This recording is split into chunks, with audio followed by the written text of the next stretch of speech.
नमस्ते, मी Ashwini Sai Soumya sister channel मध्ये आपल्या सर्वांचं खूप खूप स्वागत आहे। सकाळचे 6 वाजले, समोरचं दृश्य तुम्हाला दिसत असेल। जसं की बघा रानामध्ये ट्रॅक्टर चालू आहे आणि हिरवगार वातावरण, आरतीवरती आभाळ आणि गारगार हवा। तर पेरणी का झाली नाहीये, आपल्या दारासमोरच हे शेत आहे। तर पेरणी त्यांची बघा, थोडंसं त्यांना नांगरटी करायला किंवा जे फनकटायचे वगैरे असतं ना, ते करायला लेट झालं होतं। रानं तयार करून ठेवलं म्हणजे पेरायला बरं पडतं। आणि ह्या वर्षी पाऊस पण लवकर चालू झालाय, त्यामुळे शेतकऱ्यांना काय सुचनाचं झालंय। आणि पेरायचं म्हणलं त्यावेळेस पाऊस होता, आणि आता पेरायचं म्हटलं की आता पाऊस नाहीये। सध्या पावसाची गरज आहे, पण शेतकरी सगळे आता रानं तयार करून ठेवलेत। सकाळ सकाळी ते ट्रॅक्टर मध्ये ना इतकं जोरात छान देवाची गाणी होती ना, इतकं प्रसन्न वाटत होतं ना कामं करायला, खूप भारी। आणि खूप मोठा आवाज पण येत होता आपल्या दारात। आणि लोणी आणि ब्रेड ह्यांना आज मला नाश्त्याला द्यायचं होतं, तर त्यांच्या पुरतं ना एका वाटीमध्ये लोणी काढून ठेवते। तर सकाळचा त्यांचा नाश्ता होऊन जातोय। आणि त्यांना मी काळाचा रंग दिलाय म्हणून रुसला होता नाही, सगळ्यांनी कलर घेतला, त्याला राहायला काढा हा काढला हा हा ती माणसाला बरोबर दिलेलं आहे ते तुला दसपिंडाला हा तिसरी दिवशी मारला होय रे। त्याला वाईटच वाटते वा आई, त्याला कावळ्याला कोण चांगलं बोलतंय का सांगा मला? हा, कोण सुद्धा चांगलं बोलत नाही। कावळा शिवला की आपण कसं म्हणतो येरी वेरी। मग तुम्हाला माहितीये का आई, कावळा उगच डोक्यावर बसल्यावर पाहुणे येऊन रडायचं असते म्हणके, खरं आहे का ते? बघा मग या कावळ्याला कसं वाटत असेल? हा जगाचा नवरा केलाय, कावळा शिवला म्हणून तयार केली आणि नुकतंच कृष्णाबाईचा कावळ्याचा रंग काळाच का, ह्या गोष्टीवरून आमच्या सासू सुनाचं बोलणं चालू होतं। काही गोष्टी नाही कळले की खरंच आई मला पौराणिक कथा सांगतात, बरं वाटते। काही गोष्टी असं ऐकायला कधी का होऊन जातं हे पण कळत नाही। तर डब्याला भाजी करायची होती शेपूची, तर लसूण, शेंगदाणं आणि मिरची मिक्सरमध्ये बारीक करून घेतले, आणि तुरीची डाळना भिजवून घेतलेले, आणि स्वच्छ शेपू असं धुवून घेतलेले। खूप छान लागते अशा पद्धतीनं। आणि कांदा पण घातलाय। तर कोण शेपूच्या भाजीमध्ये कांदा घालते किंवा घालत नाही, कोण मिरच्या कट करून घालते, कोण माझ्यासारखं असं दळून करते मी, छान टेस्ट होते बरं का। आणि मला अशा पद्धतीचं शेपू खूप आवडतं। आणि परीची अगदी आवडीची शेपूची भाजी आहे। मी तर लहानपणी ना आमच्या अण्णांना अजून सुद्धा आठवत आहे, गवताचीच भाजी म्हणायची ह्या भाजीला बघितली, कारण की दातामध्ये इतकी अडकते ना, खूप अडकते। पण म्हणजे परीच्या नादाने का होईना मला शेपूची भाजी आता आवडायला लागलेली आहे। तर ऊन पडलं होतं ना थोडंफार, बेडशीट वगैरे सगळे धुवायला काढलेले होते।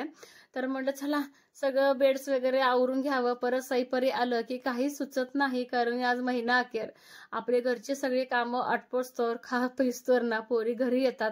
आणि बरं वाटतंय, 8 दिवसातून 2दा तरी बेडशीट मी धुते, त्याशिवाय अजिबात फ्रेश वाटत नाही। आणि पोरी काय करतात, मेकअप वगैरे करताना ना हात वगैरे लावतात आरशांना, किंवा एखाद्या वेळेस ना आपला हात लागतो, तर मग त्यावेळेस काय होतंय, पुसट पुसट आरसे दिसतात ना, तर अगदी ना आपलं जे मला लागत नाही ना, आपलं उशीचं कवर आहे सुती, तर त्याच्यानंच मी पुसून घ्यायला अगदी स्वच्छ असं निघतंय आरसे।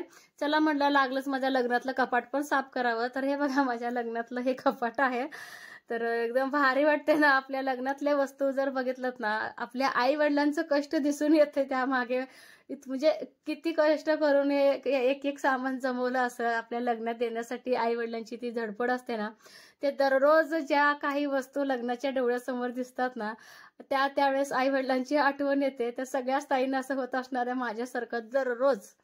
तर हे लागलंच हे पण कपाट पुसून घ्यावं म्हटलं, दररोजच्या दररोज थोडंसं पुसून घेतलं ना डागडुगं पडत नाही। तर दिवसातून 100 वेळा हा तरी कपाट उघडला जातो, सईपरीचं काहीतरी काय तिथं ठेवलेलं असते, कारण की जास्तीत जास्त ह्या कपाटामध्ये सई परी आणि यांचं साहित्य ठेवलेलं असते, त्यामुळे सारखं उघड जाप।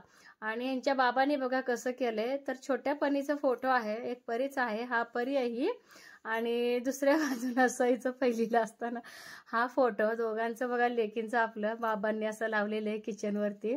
तर दररोज पोरींचं फोटो बघूनच मग दुपारचे 1:45 वाजलेत आणि आत्ताच हे आलेत। तर परत डॉक्टरांना बोलवलंय ना, आणि जे आधी मी जास्वंदीचे रोप लावले होते ते आपल्या जाईजुईने खाल्लं, परत मी हे रोप ना लावलंय। आता म्हटलं एका कोपऱ्याला कॅरे बागेतच लावावं, जेव्हा हे झाड एवढं होईल त्याच वेळेस मी जमिनीत लावणार आहे। बघा आता व्यवस्थित फुटले, चांगलं झाड मोठं झाल्यानंतर जाईजुईने खाल्लं। आता ही तिसरी खेप आहे, ह्या वेळेस जर आलं तर ठीक आहे, नाही तर मी ना झाडच लावणार नाही परत. किती वाजता येतो म्हणलं? अहो हे वायरवर घ्या की लाईटीच आहे. चिमणी बा भीती आहे का? गेल्या वर्षी ही चिमणी घरटं केली नाही घरात, तर चिमणी होते सेम हेच. तर आपल्या लसणाच्या ह्याच्यावरती ना घरटं केलं होतं. कसलं ह्यांचं जीवन भारी, एवढ्याच्या ह्याच्यावरती बसून गेलं आपलं निवांत. किती वाजता येतो म्हणलाय? हा आवलाच कायच गुण आला नाही, सांगायचं नाही त्याला. विचार अजून येतं. काय काय वेणी म्हणतेस काय? परी घातले. काय काय केले? मँगो चाट. मँगो चाट. कलमी आंब्याचं मँगो चाट. तुला काय? हा मस्त लावलं ग. परत दिला हे खात नाही तो. आंबट खात नाही हे करायचं. आणि हे बघा किती छोटं बेडगी मिरचीचं आपलं रोपट आहे. आणि ह्याला आता मिरची लागल्या. हे बघ कळ्या पण याला ना भरपूर आले तर ह्या मिरचीला. आनंद झाला. माझ्यापेक्षा जास्त आनंद ना आपल्या आईना झाला. आणि वांग पण तुम्हाला दाखवते. पेरूचं झाड तर आलंयच आलंय. आणि आज सगळं ना गार्डन मी क्लीन केलंय, तरी पण बघा सगळं पाला पाचोळा सगळं कचरा वगैरे सगळं काढले मी. आणि जेव्हा मी कचरा काढत होते ना त्यावेळेस थोडंसं लक्ष दिलं वांग्याला, वांग लागलंय का. तर हे बघा एक वांग लागले काठेड. तर किडकं आहे का काय? पहिलं वांग किडकं. तर एक वांग लागले. फुलं सध्या ना पावसाची खूप गरज आहे सगळ्याच झाडांना. जसं की बघा इथलं इथं वांगी लावले, परत आपलं मिरच्या लावले. हे बघा तिथवर मिरच्या लावल्या आम्ही. पण नळाच्या पाण्यापेक्षा ना पावसाचं पाणी गरजेचं आहे. काय झालं माहिती आहे का? तर आपल्या नळाचं मोटर झालंय खराब. तर परवा दिवशी जळली होती मोटर आपली. आणि शनिवारी दुकानं बंद असतात सांगोलमधलं. आणि काल गेले होते हे. तर मला वाटलं कारण की जळलेला वास पण आला नाही, धूर पण आला नव्हता. मला वाटलं असंच काहीतरी जाम बीम झाला असेल त्यातला जो फॅन असतो ना मोटरमधला. तर घरच्या घरी रिपेरी करायचा प्रयत्न केलो, झालंच नाही. आणि सांगोलामध्ये नेल्यानंतर बघा जळाली म्हणून सांगितलंय. आता मोटर द्यायची आहे बुधवारी, म्हणजे दुसरं पाणी येऊन जाते. तर उद्या नळाला पाणी येणार आहे आणि मोटरशिवाय तर पाणी बिलकुल येत नाही.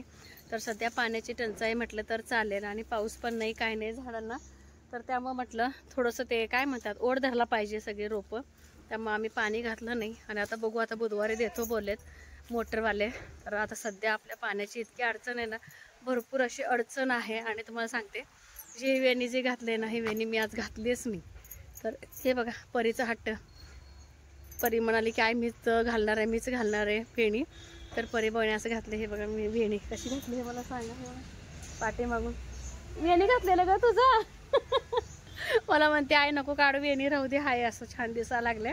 कारण की तिला माहिती आहे मी काढून लगेच आंबाडा बांधेल. त्यामुळे म्हटले आई वेणी काढूच नको. तर वेणी लेकीनं कशी घातले हे मला सांगा. म्हटलं चला पिल्ल्यापाशी जावं, कारण की पिल्लू आपलं खूपच लंगडा लागले. तर डॉक्टर येणार होता ना दुपारी, आलाच नाही कारण मेडिकल बंद होते. संध्याकाळी येतो बोलला तो. आले जाम. आणि इतकं लंगडा लागलंय ना आपलं पिल्लू, खूप लंगडा लागलाय. काय पाहिजे की हे सगळं खा. किती घाण घाण करून ठेवले आणि उकरून उकरून टाकतात. आणि आपलं चिकनगुन्या झालेलं पिल्लू बघा दाखवते तुम्हाला. त्याला चाला या जाय या या या नाव माहिती आहे बघ त्याला नाही. इकडे तुझं इकडे या या योग योग कसं लंगडते ग बाबू. लागलाय ना कालच्यापेक्षा जास्त लंगडा लागलाय. इकडे चोळ ये पाया, म्हणजे पाय चोळले कसं चाला लागले पूर्ण ना असं करायला लागले. चोळ थांब कसं करायचं ग ह्याला? गरम पाणी घालायचं.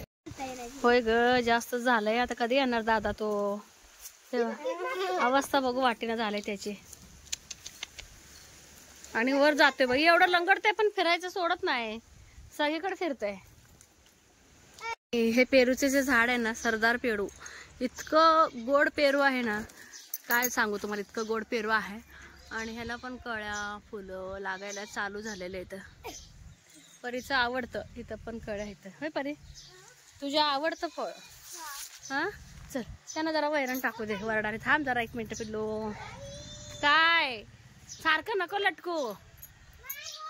थांब आपल्या जाई जुरे टाकू जरा.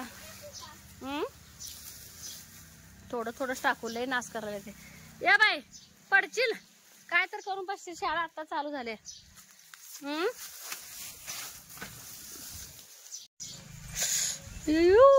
लास्ट के बेस्ट. परत करायचं नाही, असलं रिस्क घ्यायचं नाही. आले आले. बागेतला जो एक्स्ट्राचा असा कचरा असतो ना, ते एका बाजूला इथं ना पेठवलं म्हटलं, आणि जो काय दुपारची घाण काढली होती ती एका बाजूला मी इथं साठवलंय. म्हटलं आता हे पण जाऊन टाकावं. आणि शेळ्यांचं जे बारीक बारीक भुगा होता ना चिंचचा वगैरे, तर हे सगळं साफसफाई करावं बोलते. कारण की आता थोडंसं आहे वारं, पण थोडंसं ठीक आहे. दररोजचं वाढायचं लागलंय, कधी ना कधी मला करावंच लागणार आहे स्वच्छता. तर म्हटलं हे सगळं ना एका बाजूला काढून जाळून घ्यावं. तर चला सगळं पेटवून देते. यूट्यूबच्या माध्यमातून का होईना मला इतके छान म्हणजे असं नाते संबंध जुळले आहेत. जसं की ताई असो, दादा असो, छोटे बच्चे कंपनी असो. खरंच सांगते तुम्हाला, किती छान सगळे कमेंट करता. आजचे तर कमेंट इतके भारी होते ना, एक दोन अगदी मनाला ना असं भावलं गेलेलं आहे. एका बहिणीच्या नात्याने तुम्ही सगळे किती काळजी करता, जसं मी शेअर करते तुम्ही तसं शेअर करताय. खूप छान वाटलं मला. अगदी म्हणजे एकदम दिवसभर मला ना एकदम फ्रेश फ्रेश वाटतं. आणि व्हिडिओ काढायला पण एक उत्साह येतो. आणि तर बघा, जे काय शेळीचं आपण उन्हाळ्यामध्ये काय म्हणतात त्याला, चिंचचं किंवा बाबळीचं खाणं टाकलं होतं, ती बारीक बारीक बारीक चुर्रा इतकं झालं होतं ना, भरपूर असं साठलं होतं. पावसाळा, त्यात हे सगळं भिजून जाणार, विचूकाट्याची भीती. म्हणलं शेळ्यांसाठी आणि आपल्या सेफ्टीसाठी पण हे बरंच आहे. आणि थोडंफार वारं होतं, थोडंफार नव्हतं. म्हटलं चला दिवस मावळला गेलेला आहे आणि थोडंसं आपलं जाळपोळ करायला सोपं पडतंय.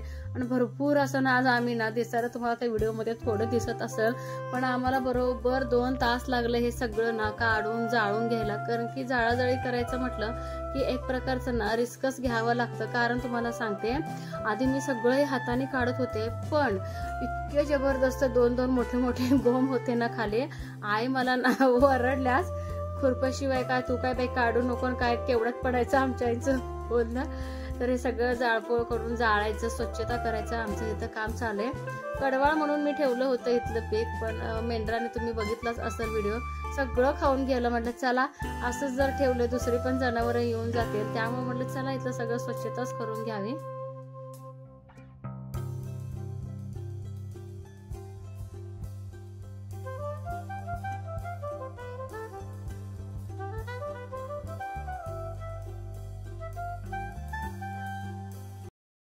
काय ग, काय काय करून आले? घरट तोडले काय? नाही तोडलं नाही, बनवले. अगो बाई मस्त कापूस टाकले. आणि ठेव, कुठली तर चिमणी येऊन बसल तरी आत एका कुठल्या तर झाडाच्या फांदीवर ठेव. मस्त बनवलं का? मी नंतर उद्या परवा बघणार त्या चिमणी आहे का. बरं गुंपलेस ग, कसं गुंपल्या? बरं क्रिएटिव्ही. ए बाहेर नको, आतल्या बाजूला.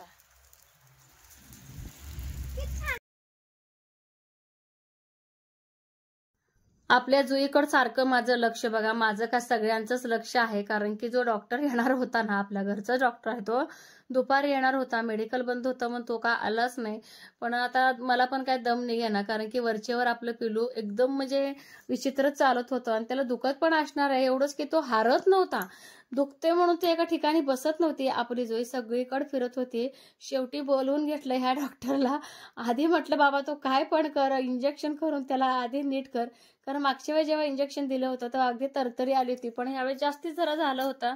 तुम्हाला सांगते असह्य होत होतं, एवढं त्याचा आवाज ना. कसा वाटला आजचा ब्लॉग हे मात्र सांगायला अजिबात विसरू नका. बाय.